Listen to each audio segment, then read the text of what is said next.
मैं मोक्ष शर्मा आपके सामने वीडियो लेकर आया हूँ लॉज ऑफ मोशन का explained answer H C. Verma question number 2 page number 72। तो क्या क्वेश्चन क्या कह रहा है, हम जल्दी से इसको पढ़ते हैं देन स्टार्ट करते हैं करना। क्या कह रहा है question, to bodies of M1 and M2, दो बॉडीज़ हैं जैसे आपको डायग्राम में भी दिखाया गया है। एक ट्रायंगुलर वेज टाइप रखा हुआ है, वेज का मतलब वैसे चलना होता है लेकिन ये एक्सेलरेशन यहाँ पे ज़ीरो है। यहाँ पे साफ साफ लिखा है कि सिस्टम इज़ एट रेस्ट, मतलब एक्सेलरेशन ज़ीरो। ठीक है, तो एक पुली है, पुली का मास ज़ीरो है, और एक स्ट्रिंग है उसका मास भी ज़ीरो है, और उसके साथ दो ब्लॉक्स अटैच हैं M1 एंड M2 जिसका मास दे रखा है।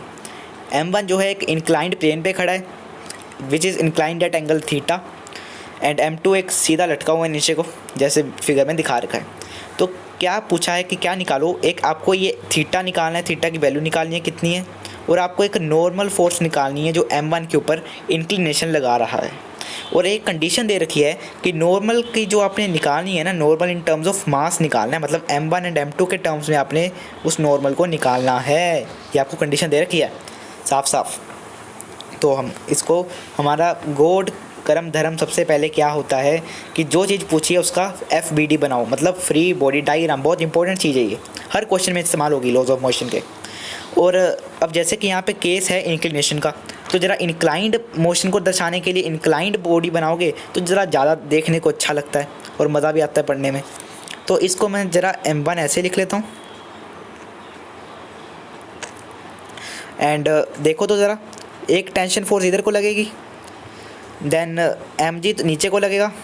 इसको थोड़ा सीधा कर लें, गलत बन गया थोड़ा, ऐसे एक इधर को लगेगा, और थीटा के कारण अब mg तो देखो बच्चों नीचे को लग रहा है, उसका तो कोई फ़ायदा नहीं, बट मेरे को इतना पता है कि ये थीटा दे रखा है मेरे को, ये थीटा मेरे को दे रखा है जिस कारण मैं इसके कंपोनेंट्स कर सकता हूँ। मैं इसके सॉरी ये थीटा दिया है, मैं इसके कंपोनेंट्स कर सकता हूँ। तो मैंने कंपोनेंट्स इसके कैसे कर लेने हैं, इसको मैंने लिख दिया ना mg कोस थीटा। आपको मैंने कंपोनेंट्स करवाने सिखा दिए हुए हैं वेक्टर्स में ही, और इसको मैं कहता हूँ mg साइन थीटा।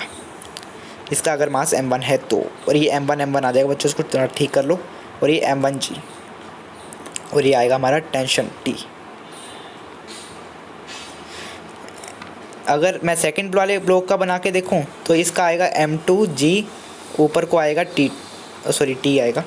ठीक है, तो ये दोनों की फ्री बॉडी डायग्राम्स मेरे सामने है, और एक्सेलरेशन आपको सामने मैंने बता दिया कि ज़ीरो है, तो जिस कारण ये टेंशन फोर्स इक्वल हो जाएगी mg साइन थीटा के। तो कि समझ पा रहे हो ना, एक्स एक्सिस के अलोंग एक ही लग रही है, यहाँ पे mg साइन थीटा टेंशन और एक्सेलरेशन है नहीं, इसलिए ये दोनों बराबर। तो टेंशन मेरा आ गया mg साइन थीटा, और यहाँ पे टेंशन, यहाँ पे भी एक्सेलरेशन नहीं है, इसलिए बाई एक्सिस के अलोंग जो दो फोर्सेस लग रही हो इक्वल हो जाएंगी। T इक्वल्स टू M2g, ये 1 है बच्चों, T इक्वल्स टू M2g। अगर मैं दोनों को इक्वेट करूँ, क्योंकि टेंशन तो सेम ही है दोनों, क्योंकि एक ही जो है रस्सी से वो बंधे हुए हैं, तो ये कट जाएगा, एंड M2/M1 मेरे पास आएगा साइन थीटा। और उसने मेरे को क्या कहा है, थीटा को निकालो इन टर्म्स ऑफ मास, तो ये मास के टर्म्स में ही है। तो मैं इसको ज़रा लिखूँ अगर ढंग से, तो ये मेरा आंसर आएगा साइन इनवर्स, थोड़ा 11th का ट्रिग्नोमेट्री लगेगा, M2/M1, ये आपका एंगल आ जाएगा, देख पा रहे हो। ठीक है, ये आपका एंगल आ जाएगा। और क्या क्या चीज़ पूछी है उसने आपसे, नॉर्मल पूछा है जी, नॉर्मल कितना लगेगा, नॉर्मल पूछा है, नॉर्मल कितना लगेगा। नॉर्मल लग कहाँ रहा है, यहाँ लग रहा है, ये n, समझ गए। और ये n है किसके बराबर, तो ये n M1g कोस थीटा के बराबर है। आपको अभी मैंने दिखा दिया, बाई एक्सिस के अलोंग दो ही फोर्स लग रही हैं, n and M1g cos theta, और एक्सेलरेशन है नहीं इसलिए वो बराबर हो जाएंगे। तो n आ गया M1g कोस थीटा के बराबर। आ गया बच्चों इतना जी, आ गया। लेकिन उसने क्या कहा है, नॉर्मल को और थीटा को दोनों को आपने M2 एंड M1 के टर्म्स में निकालना है। तो मैं क्या करूँगा, मेरे को साइन थीटा की वैल्यू पता है बट कोस थीटा की वैल्यू मेरे को नहीं पता है, तो मैं क्या करूँ, लेकिन मेरे को इतना पता है, मैंने क्लास 10th में पढ़ा था sign square theta plus cos square theta 1 के बराबर होता है। और यहाँ से मैं एक रिलेशन निकालूंगा, cos theta equals to 1 minus sine square theta root के नीचे कोस थीटा की वैल्यू निकल गई। साइन थीटा की वैल्यू कितनी है, M2/M1, समझ गए, M2/M1। तो कोस थीटा की वैल्यू कितनी आ जाएगी, अंडर द रूट 1 माइनस के m2 square by m1 square. ये मेरी इसकी वैल्यू आ जाएगी। इसको मैं कहाँ फिल करूँगा, इस इक्वेशन में फिल करूँगा।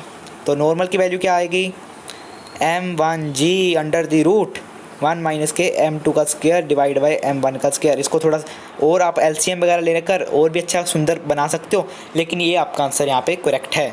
समझ गए बच्चों, ये आपका नॉर्मल का फोर्स आ गया in terms of m2 and m1, and एक आपका यहाँ पे साइन थीटा जो आपको उसने बोला in terms of m2 and m1। दोनों चीज़ें आपने निकाल ली। यही था इस क्वेश्चन में जो दिया था। अच्छा क्वेश्चन था लेकिन इजी क्वेश्चन था, आप इसको चुटकी में कर पा रहे हो। ठीक है गाइस, ऐसी और वीडियोस देखने के लिए हमारे चैनल को सब्सक्राइब कीजिए अगर अभी तक नहीं किया है, लाइक कीजिए वीडियो को, शेयर कीजिए अपने फ्रेंड्स के साथ, दोस्तों के साथ, जो भी अच्छी वर्मा और एग्ज़ाम्स की तैयारी कर रहे हैं उनके साथ आप इस वीडियो को शेयर कर सकते हैं।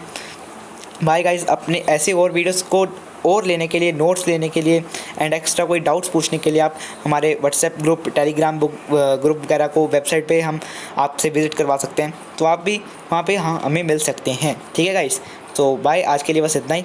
Bye guys.